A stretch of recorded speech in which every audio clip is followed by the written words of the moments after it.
在当地时间8月16号，克里米亚地区又一处俄罗斯空军基地发生了爆炸。在爆炸当天，该机场的跑道上整齐地停放着10几架的苏24和苏35，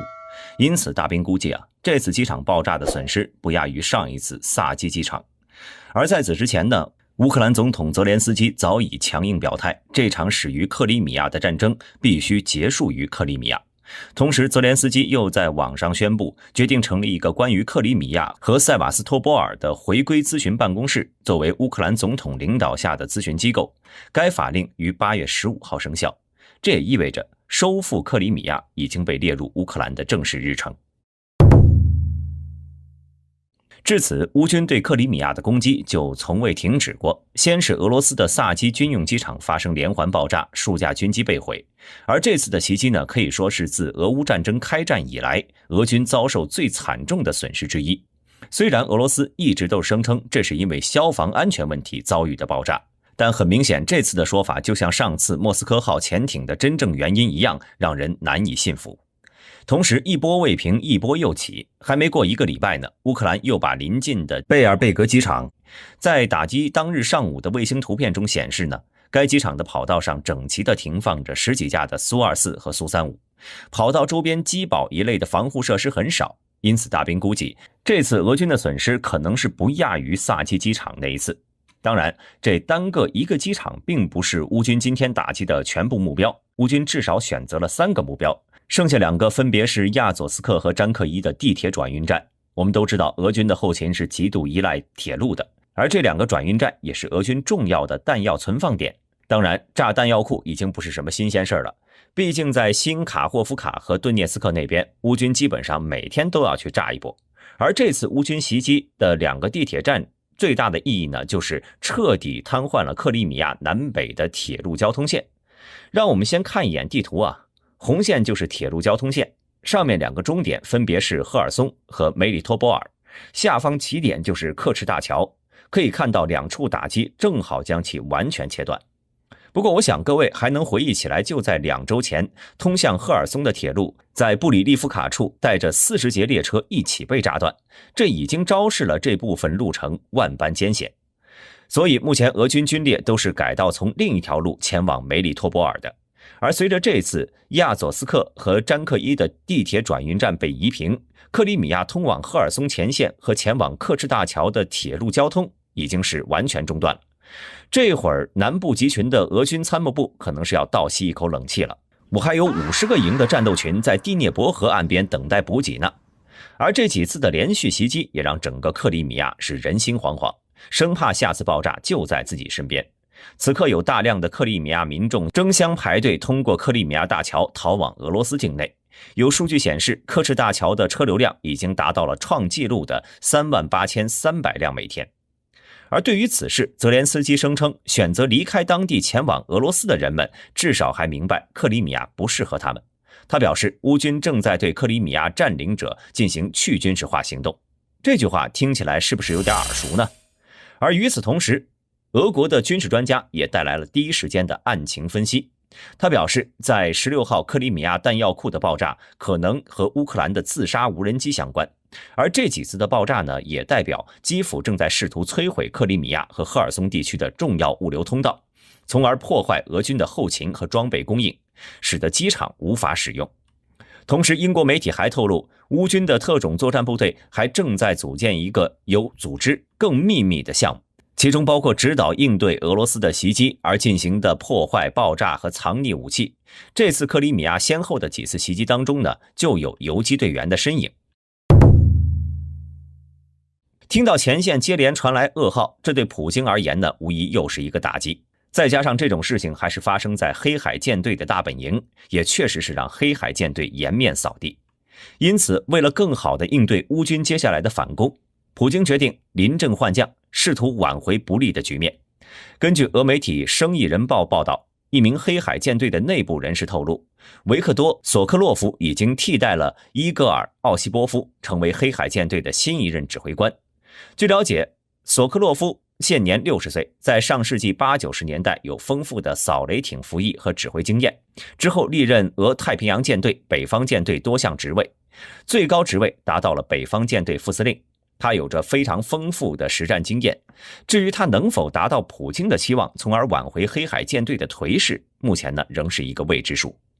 已经有不少黑海舰队的中高层军官被乌军斩首，再加上军舰的匮乏，使得现在的黑海舰队实力已经大打折扣。而这些资源呢，又是俄罗斯没办法快速补充的。因此，想要重现往日黑海舰队的荣光，这位新上任的索科洛夫中将将会有很长的一段路要走。而这次的指挥官更换，将是自俄罗斯发起俄乌战争以来，俄军最大的军事调整之一。同时，在这次打击之后呢，乌克兰也在期待着美国这次的10亿军援能饱含打击300公里范围内的导弹，这也将使其摧毁克里米亚目标和俄军纵深目标成为可能。那么，乌克兰想要收复克里米亚需要怎么做呢？首先就是彻底收复赫尔松地区。目前，乌克兰的赫尔松大反攻愈演愈烈，随着7座大桥被炸，俄军在河对岸的突出部也不得不撤离。但是普京呢，并不会就此放手，大军已经集结在赫尔松战场。如果能成功吃掉这些兵力，克里米亚面前将再无障碍。而第二点呢，也十分重要，那就是其他国家的军事援助要先到位。毕竟乌克兰自家的军事生产线基本被炸了个七七八八，想要继续打下去，那外面的军援肯定少不了。而在此之前呢，乌克兰就曾制定过反攻计划，但是由于装备数量不足而不得不放弃。因此这件事情呢，可以说是最重要的一点。第三点则是乌克兰必将率先摧毁克里米亚大桥，此举会断送俄罗斯本土到克里米亚的最大补给线，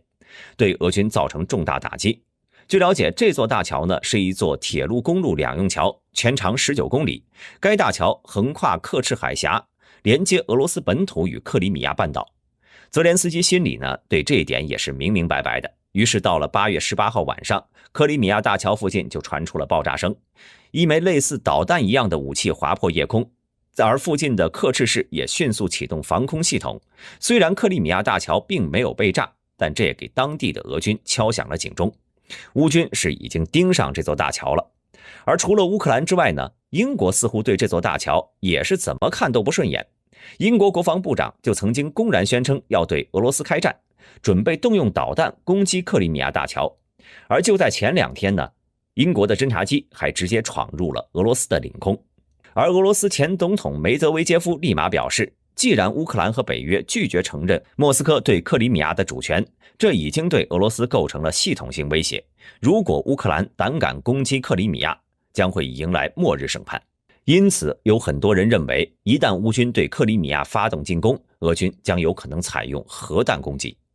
不过大兵的观点呢，恰恰相反，毕竟核武器更多的是一种威慑作用，如果真的拿来发射，反而得不偿失。不过相较于克里米亚这个目标，大兵认为目前乌军最需要在意的其实是在斯拉扬维斯克战区。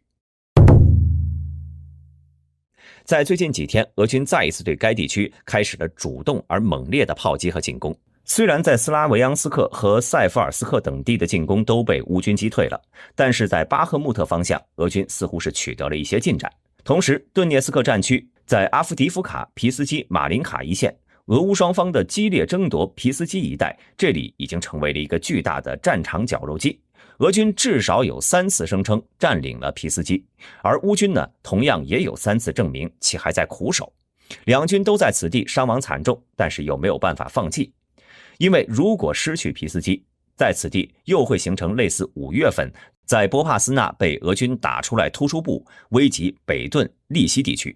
再加上皮斯基背后的 M04 高速直通红军城，后者是南线乌军的补给枢纽，不容有失。并且在其南面，除了皮斯基之外呢，乌军的外围据点并不多，因此乌军势必要死保皮斯基这条防线。目前乌军很可能正在组织力量准备反击，堵住俄军的突破口。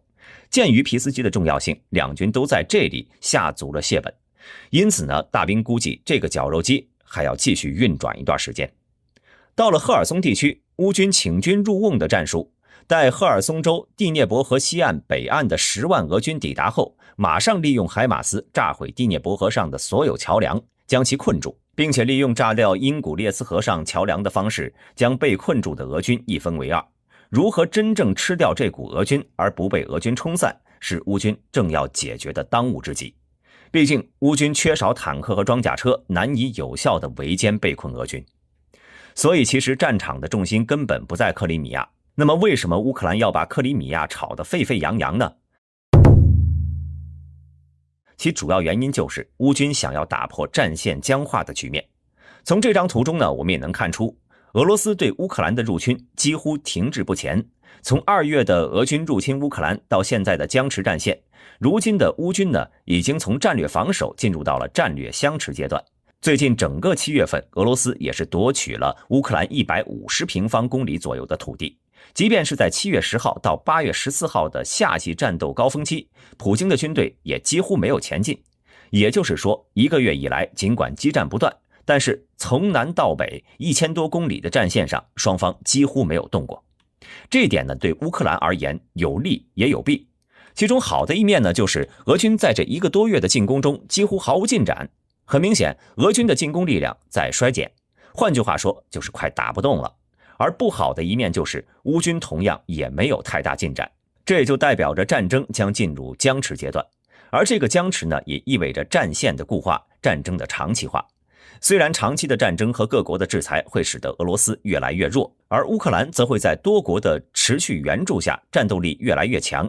但是这对于乌克兰的整体战略而言是没有好处的。首先我们要知道，战线的固化就意味着双方防御能力的强化。同样长时间的僵持还会引发停战的思潮，双方内部有可能发出停战谈判的声音。但是以目前的收复进度来看呢，乌克兰停战其实是很亏的。毕竟乌克兰这次战争的目标就是收复包括克里米亚之内的全部土地，而目前的固化战线对于未来乌克兰的谈判而言是没有任何好处的。而对于俄罗斯而言，在获得了乌东2个地区后，还能保住克里米亚，算是有一个体面退场的台阶。因此乌克兰才想要进攻克里米亚来打破这固化战线。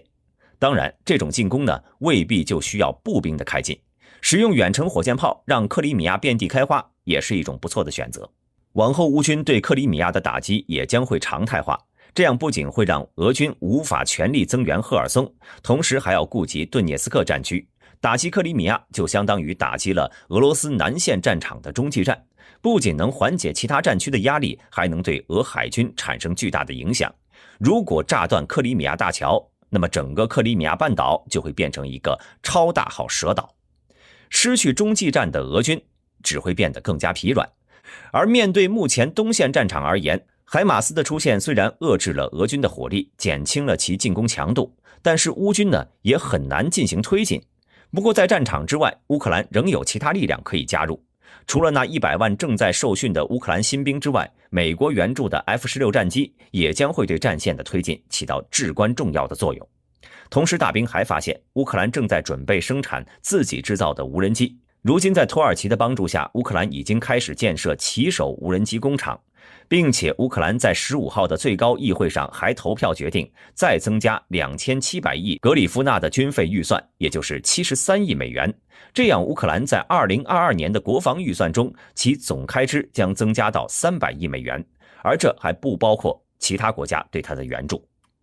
好了，本期视频到这里就结束了。大家认为乌克兰还需要什么武器才能够收复克里米亚呢？欢迎在下方的评论区留言。喜欢本频道的朋友，请点击下方的订阅按钮。我们下期再见。